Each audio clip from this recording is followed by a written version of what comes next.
বাংলাদেশের উপকূলে আঘাত হানতে পারে ঘূর্ণিঝড় শক্তি, এমন শঙ্কার কথা জানিয়েছেন কানাডার সাসকাচুয়ান বিশ্ববিদ্যালয়ের আবহাওয়া ও জলবায়ু বিষয়ক গবেষক মোস্তফা কামাল পলাশ।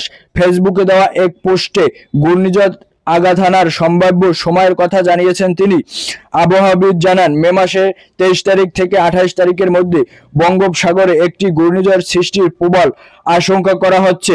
সম্ভাব্য ঘূর্ণিঝড়টির নাম হবে শক্তি, এই নামটি দিয়েছে শ্রীলঙ্কা। আবহাওয়াবিদ মোস্তফা কামাল পলাশ আরও জানান, 24 থেকে 26 মের মধ্যে ঘূর্ণিঝড়টি ভারতের উড়িষ্যা উপকূল ও বাংলাদেশের চট্টগ্রাম উপকূলের মধ্যবর্তী যে কোনো স্থানের উপর দিয়ে স্থলভাগে আঘাত হানার প্রবল আশঙ্কা করা হচ্ছে। তবে ভারতের পশ্চিমবঙ্গ ও দেশের খুলনা বিভাগের উপর দিয়ে ঘূর্ণিঝড়টি স্থলভাগে আঘাত হানার সম্ভাবনা রয়েছে। এর আগে চলতি মাসে দেশের ঘূর্ণিঝড় আঘাত হানতে পারে বলে জানিয়েছেন আবহাওয়া অধিদপ্তর। মে মাসে দীর্ঘমেয়াদী আবহাওয়া পূর্বাভাসে এমন শঙ্কার কথা জানিয়েছেন আবহাওয়া সংস্থাটি। 1 মাস মেয়াদী পূর্বাভাস অনুযায়ী চলতি মে মাসে বঙ্গোপসাগরে 1 থেকে 3টি লঘুচাপ সৃষ্টি হতে পারে। এর মধ্যে 1টি বা 2টি নিম্নচাপ ও ঘূর্ণিঝড়ের রূপে নিতে পারে।